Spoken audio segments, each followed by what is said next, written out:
If you have no idea what's going on, we have played that video 15 years in a row on Mother's Day. And as long as I hear, we will keep playing it. And so, happy Mother's Day to everybody. A couple of announcements. I have several. First of all, someone left a cell phone out in the lobby, and you have Life 360 on, and someone's looking for you. It's got a picture of two people. I don't know. So, anybody? It's got a... Huh?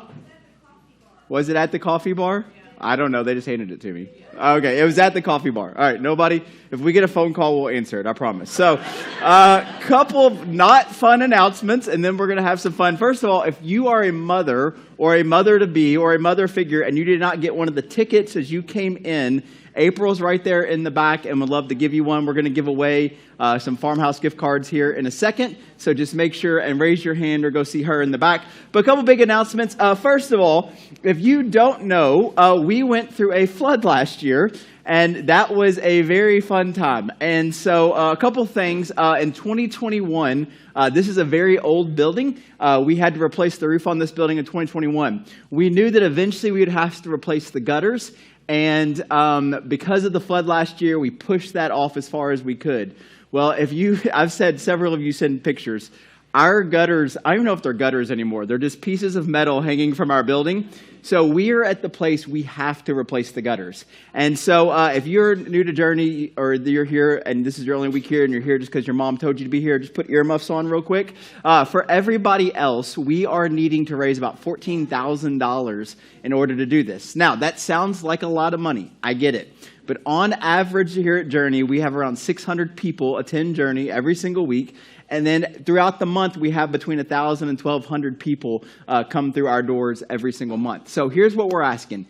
If you can consider giving to this project, if you break those numbers down, I did the math between 600 people, which should be here this Sunday, that's around $30 a person. And so what we're asking is if you would consider partnering with us, and maybe you don't have it this week, you can give it next week.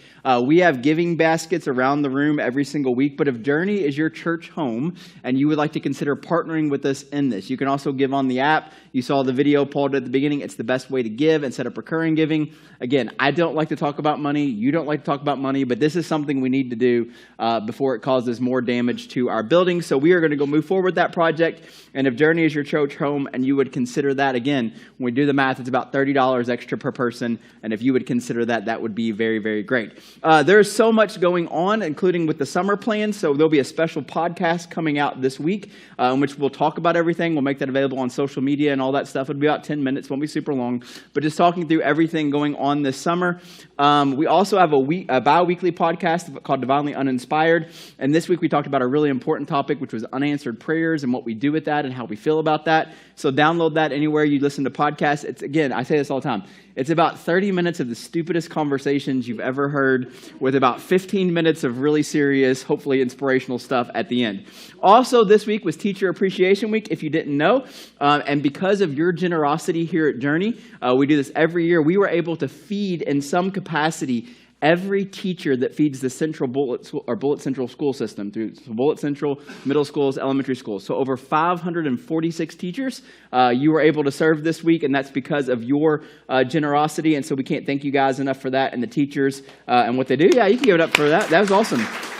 Teachers are great.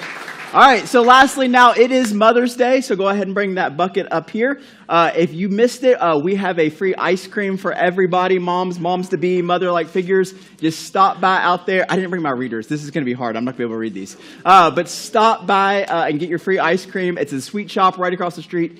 I don't like ice cream, and it's the best ice cream I've ever had. So if that's the endorsement, stop by there. Okay, so we have 3 $25 gift cards to the Farmhouse Market, which is also across the street. It is the store owned by Holly, who comes to church here, and so we have gift cards for there. And so, oh my gosh, I'm not going to be...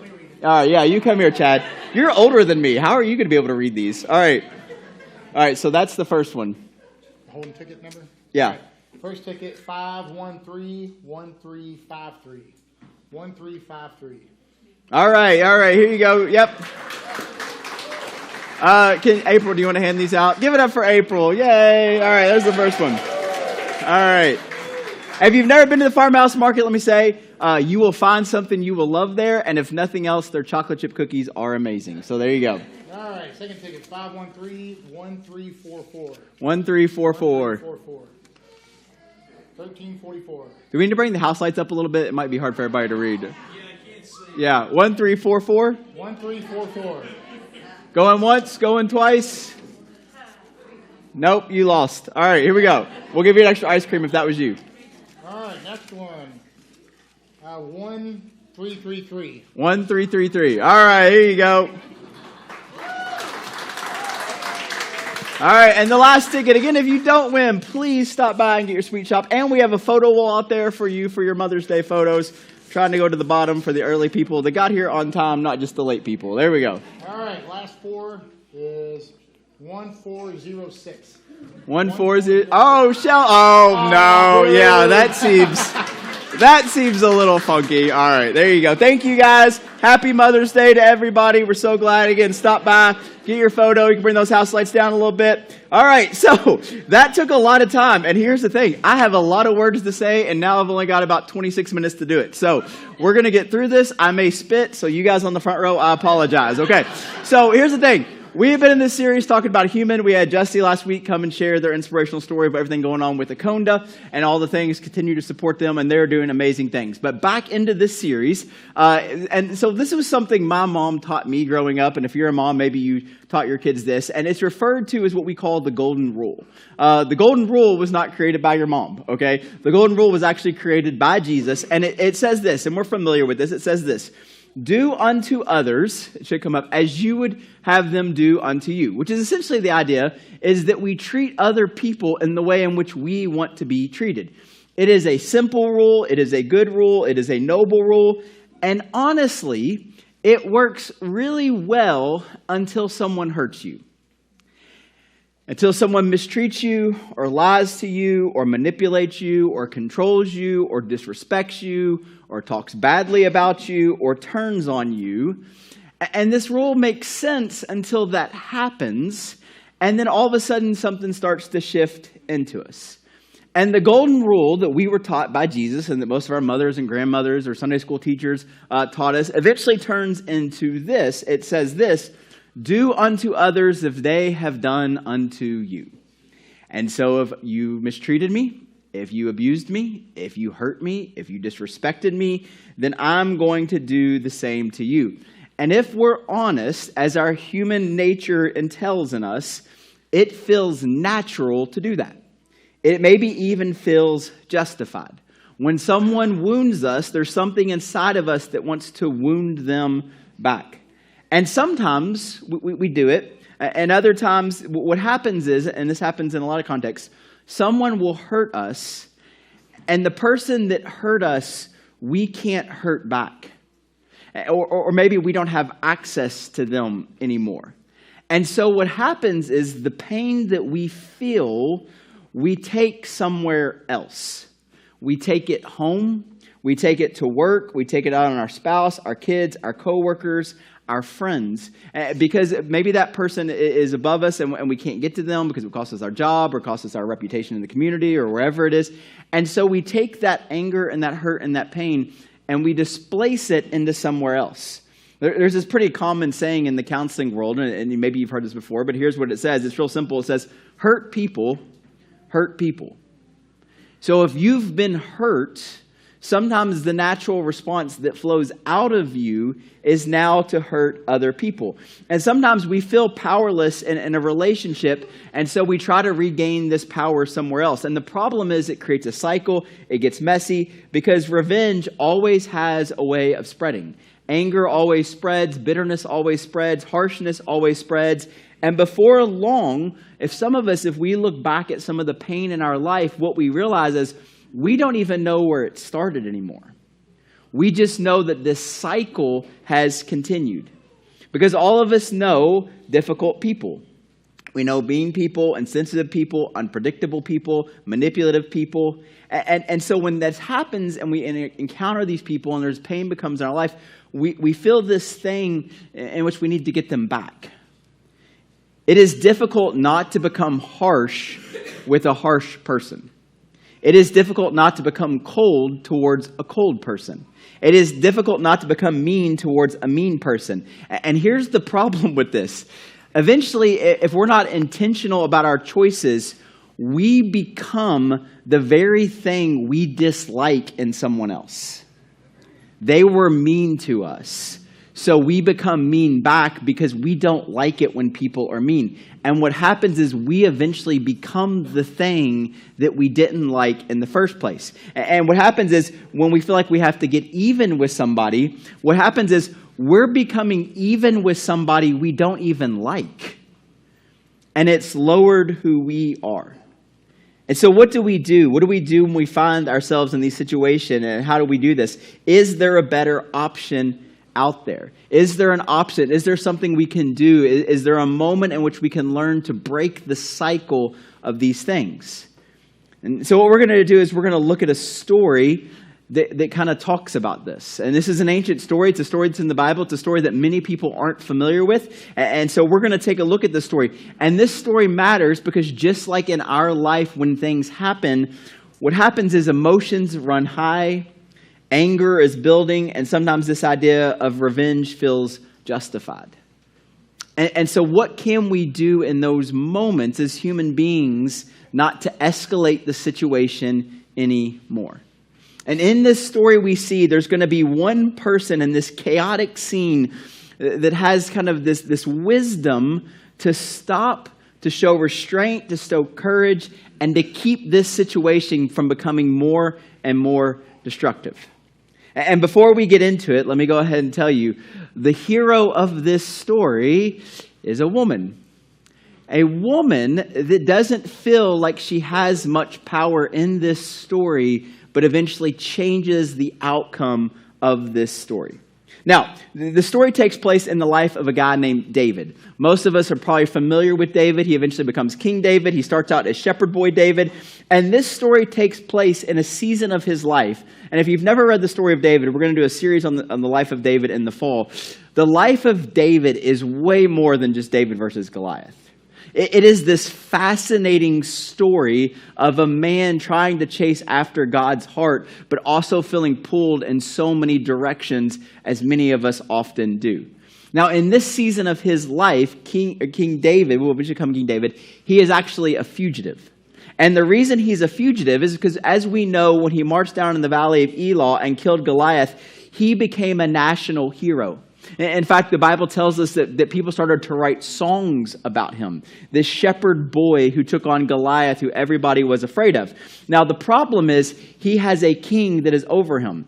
At this point, you'll find out later when we go into the fall series, David has already been promised that he will eventually be the king, but there's a king in place named King Saul. And King Saul is a very jealous person. And so as David starts to get this notoriety, King Saul starts to realize and see everything going on. And King Saul is wise enough that you keep your friends close, but sometimes you keep your enemies even closer. And he perceives David as being an enemy because of the influence that he's having in his kingdom. Eventually, this builds to this place where King Saul realizes he has to get rid of David if he wants to remain in power at all. And so he tries to kill David. This doesn't go successful. He eventually banishes David, and David becomes a fugitive. But because David is a man of character and integrity, and the people love David and follow David, he's gathered around 400 men around him. He's got a small army of men who would go to battle and go anywhere that David goes. But now, because they've associated themselves with David, they are all fugitives. And they're living out in this desert by themselves. And here's what happens with David. David has been promised that he's going to be king. But he realizes that to kill King Saul would not be in the plan that God has for him. And so he's stuck in this tension.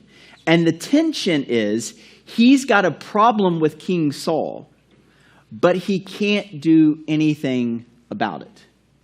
He has someone who's trying to kill him, who's talking terrible about him, who's going after the people that he loves, but he can't do anything about it. And so he lives in this tension of he's got all of this turmoil and anger and bitterness towards this person, but he's not sure what to do with it. And so he goes into this story, he goes into the situation we're going to find him in, carrying all of this tension inside of him. And so in 1 Samuel chapter 25, and if you notice, Samuel's kind of like the biographer of David's life, we introduced to another guy named Nabal. Now, Nabal is this farmer and this shepherd out kind of in this region in Carmel, and he's got around 1,000 goats and 3,000 sheep, which doesn't mean much to us, but in their world, that means this dude is loaded, okay? All right, we want to drive our fancy cars and we want to show off our big houses and all this stuff. In their day and age, you should be like, you should see my sheep, okay? This is what they did. So he's got all of these sheep, which doesn't sound impressive to us, but it was impressive to everybody around him. And we find this story taking place in sheep shearing season. And the reason this is important is because if you're going to have 3,000 sheep, that's great. But the way you make your money is off of what you get from the sheep, which is their wool. And so during sheep shearing season, this is a payday. This is when you find out how wealthy you actually are. And for Nabal, business is good. And so we find them in this situation, and kind of give you a context of what's going on, is David is hiding out with his 400 men in this area near where Nabal keeps his sheep and his goats. And so kind of this dynamic starts to form that we're going to see where David's men, and here's the thing, even though David is a fugitive, King Saul knows he can't defeat David. And so they're in this kind of weird place where David's out here as a fugitive, but nobody wants to mess with David, and definitely nobody wants to mess with David's 400 men. For context, I know it's Mother's Day, but for context, guys, think the movie 300. This is what we're talking about that David's got. Ain't nobody messing with that. And so what happens is it's sheep shearing season, and so Nabal is going to shear all of his sheep to get all of his money, to get his payday. And so David knows kind of what's going on. He's like, it was common back in their day that people would come in and maybe steal some of your sheep or steal some of your goats for themselves. But because David and his men are camped out there and everybody's scared and doesn't want to mess with them, nobody's messing with Nabal either. And so almost by proximity of David being there, Nabal is benefiting from this situation. And so David, he realizes what's going on. And so he's out there, and their men, they need some food and they need some water and some supplies. So he just kind of reaches out to Nabal. He sends 10 servants, and he makes this request. And here's this request. He says, hey, we've kind of been taking care of you, taking care of your land, taking care of this area. And we kind of know that nobody's going to come out here because they know we're out here and ain't nobody messing with us. So byproduct, nobody's really messing with you. And so reality is you're kind of benefiting from us being out here. And David knows, because he's seen how many sheep Nabal has and how many goats he has, and he knows that he's doing really well. And so he just asks this simple request. He says, hey, when you kind of start getting your money in from all this sheep and all this product that's been created, would you just help us out a little bit by just sending us a little bit of food and a little bit of water so I can take care of my guys? And it sounds like, when you kind of take the whole picture in, kind of a reasonable request. Hey, Nabal, let's be honest. Ain't nobody scared of you, but ain't nobody going to come mess with me. And because we're right next to each other, you've kind of benefited from this. Now, Nabal is a very wealthy person. And in fact, we're going to see later in the details of this story that he's also referred to as a shrewd, harsh, and mean businessman. And so when David presents his request to these messengers, to Nabal, here is Nabal's response. He says this: who is this David now? I'm going to go ahead and tell you that's the wrong answer. Everybody knows who David is in this area. Everybody knows the songs of David. Everybody knows the story that not only did David was the only man fierce enough to take on Goliath, but he's also a man that Saul put as his general. And as long as David was in charge of the military, nobody was defeating Israel. He was undefeated. He was feared and revered by everyone. And so he goes on to say, he goes, who is this David? Who is this son of Jesse who's broken away from the king? He's just a bandit. He's just a fugitive. He's a nobody. He's an outlaw. And he goes on to say, and for sake of time, I'm not going to read all of it, but he basically goes on to say, I did not ask for his help. I did not need his help. I don't owe him anything. And he says, you can go back and tell him that I said that. So David's men, they turned around and they went back. And when they arrived, they reported every word that Nabal had said about David. And here is David's response. It should come up on the screen. Well, that makes sense. Oh, okay. Better luck next time. That is not David's response. Here is what David said to his 400 gladiator warrior men who are undefeated in battle. He says this to them. He says, each of you strap on your sword. We're going to go deal with this right now. And about 400 warriors mount up and they head towards Nabal. 400 armed warriors going to a farm with farmers and shepherds and innocent bystanders. This is an overreaction. You ever overreacted? This is going to be a massacre. This is the pride of two men engaged, women, right? The pride of two men engaged in this conflict that should not be. Revenge when someone has wronged us, when someone has been mean. It's almost always an overreaction. I mean, Nabal shouldn't have said what he said. He should have shown some respect to David. He should have understood kind of what David has done for him, even though they maybe didn't have a handshake agreement. And his response wasn't right. But David taking 400 trained warriors to go take on this man.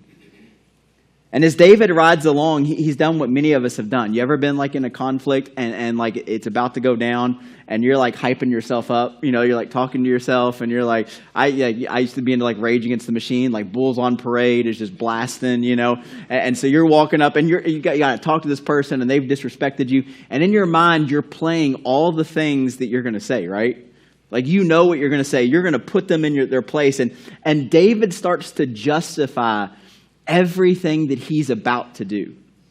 He goes on to say this. He kind of says to himself, he says this, it's been useless, all my watching over this fellow's property in the wilderness so that nothing of his was missing. And what has he done? What has he done to repay me for this generosity? I didn't have to do this. It even starts to bring God into it, as if what's about to happen is anything that God would want any part of. He goes on to say in verse 22, may God deal with David. He's talking in third person, which means you're a little arrogant. But he says this, may God deal with David, be it ever so severely, if by morning I leave alive one male of all who belong to him. I mean, he's brought God into this. I'm going to kill his servants. I'm going to kill his friends, his sons, and then I'm going to kill him. Now, when you read this story, by the way, Emmy's calling you. When you read this story, all right, okay,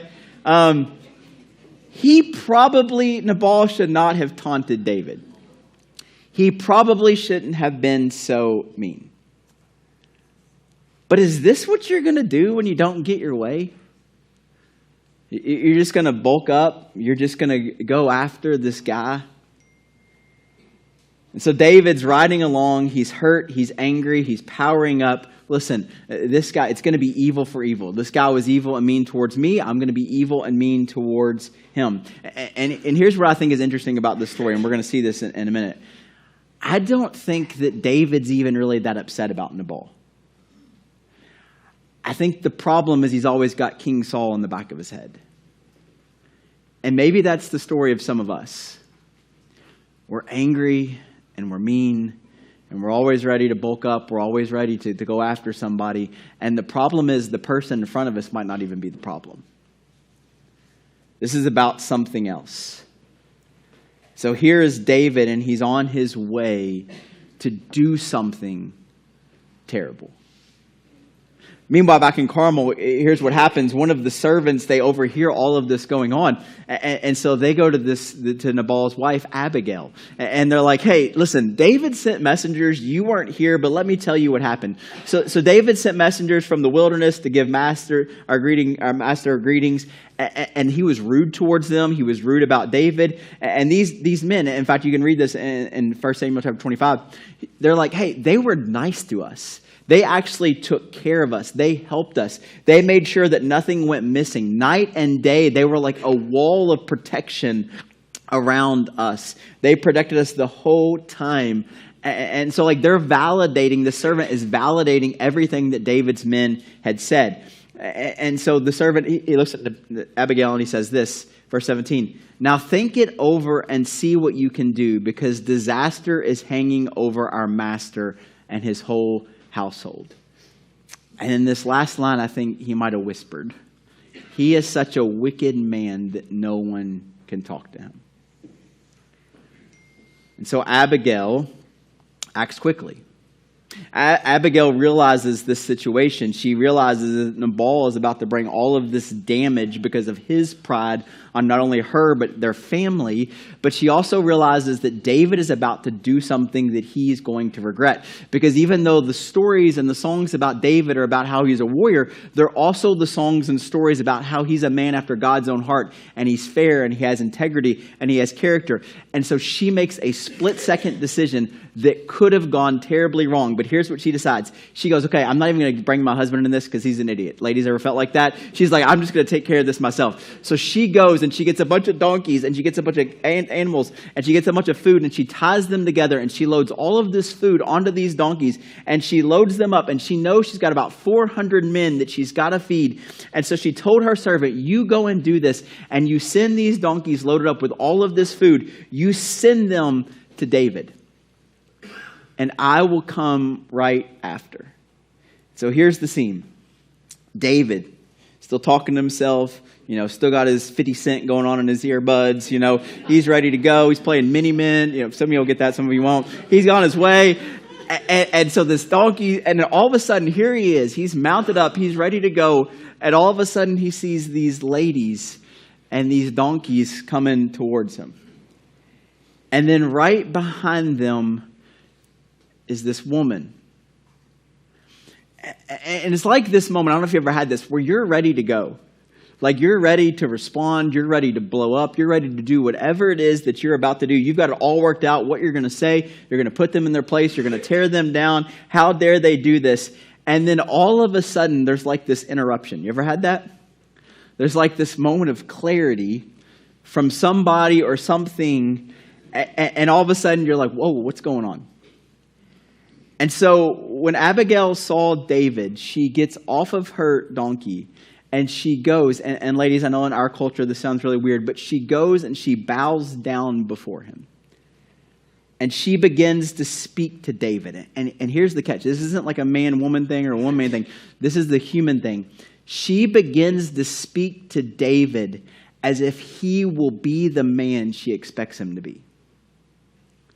And she says this, and this is so powerful. She talks to him as if, listen, David, I know you're better than this.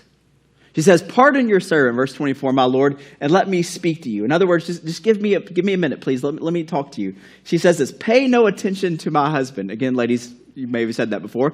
My Lord, that wicked man, Nabal, he is just like his name. His name means fool, and folly goes with him. And so here's what she's saying. You're not wrong, David. You're not wrong about what he did. You're not wrong about all of the things that you feel. It shouldn't have happened. But listen to what she goes on to say.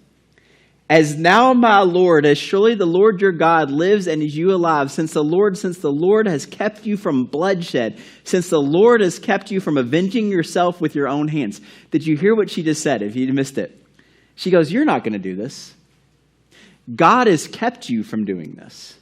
God has kept you from avenging with your own hands. Like, David, come on. David's like, he did? She's like, yeah, he did. In other words, David, you're not the type of person that would avenge yourself on a defenseless group of people, are you? And then she gives him credit for being even better than he actually is. So he goes on to say this.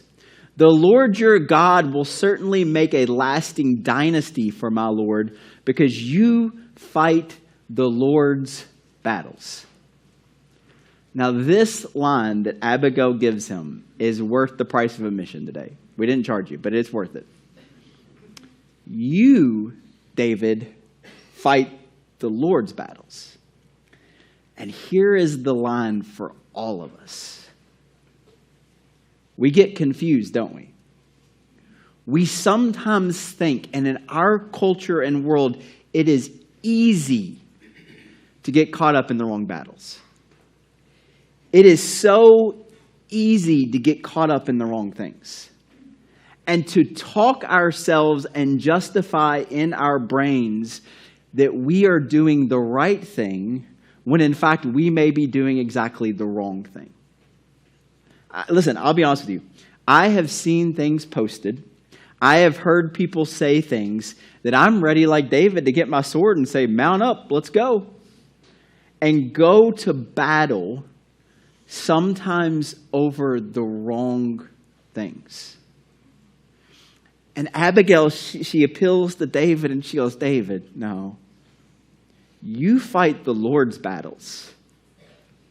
You have to remind yourself, not every battle we want to fight is a good one or the right one. And so David, come on. You're better than this.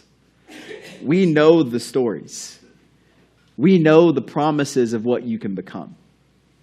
And this isn't it. And then she ends with this line. And no wrongdoing will be found in you as long as you live. David, come on. Don't do this. She even understands what's going on. Listen to the next line of verse 29. Even though someone is pursuing you to take your life. David, listen, I know this probably isn't about Nabal. He shouldn't have done it. He's an idiot. I apologize for him. But this is about something else. Like this is about something else going on. And then in this most brilliant line, and we're going to see why all this makes sense in a second. In the most brilliant line, she takes David back. She says this in verse 29. But the lives of your enemies, he, God, will hurl away as from the pocket of a sling.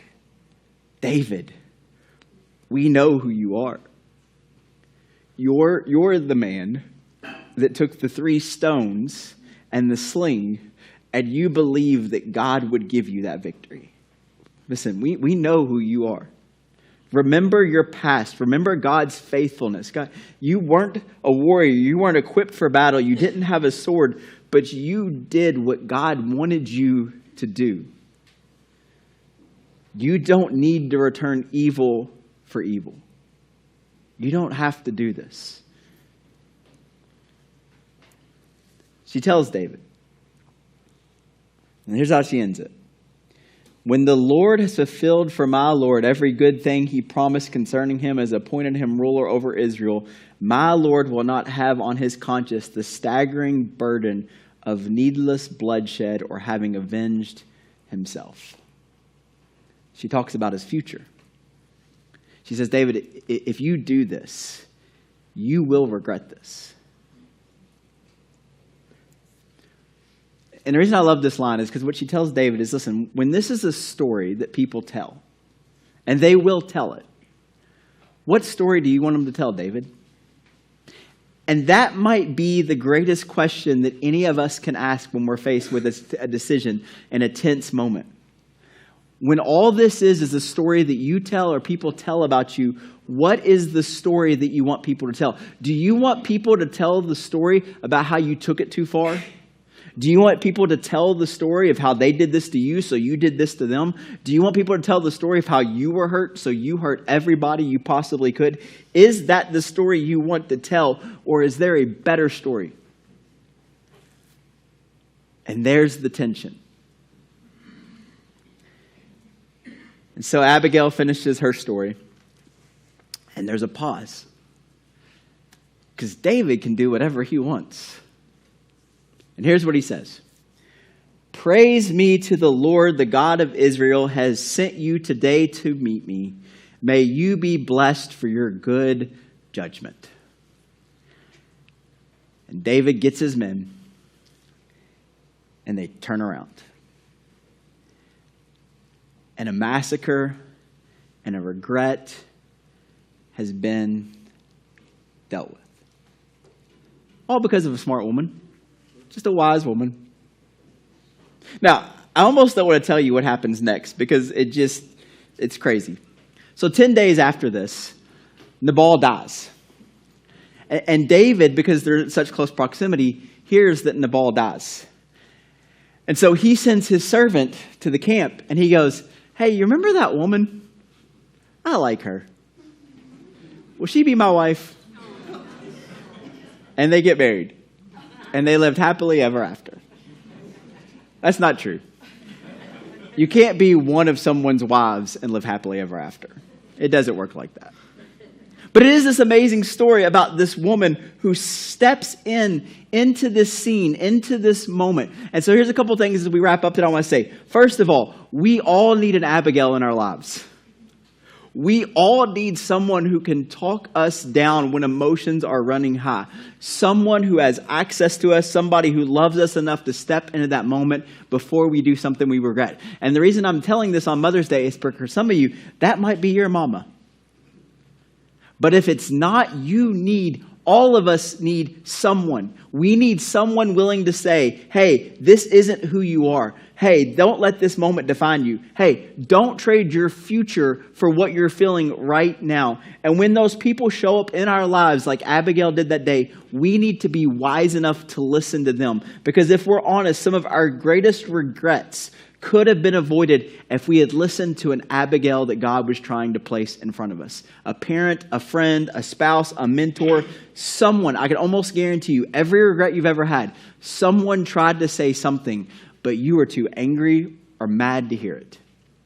And in those moments, what feels right immediately can get in the way of what we want ultimately. And that's exactly what Abigail said and understood. She said, David, this is not you, and this is not the story that you want to write. This is not the story that God has for you. And she stepped into a moment that was spiraling toward destruction, a moment fueled by pride, insult, anger, and revenge. And instead of adding fuel to the fire, she brought peace.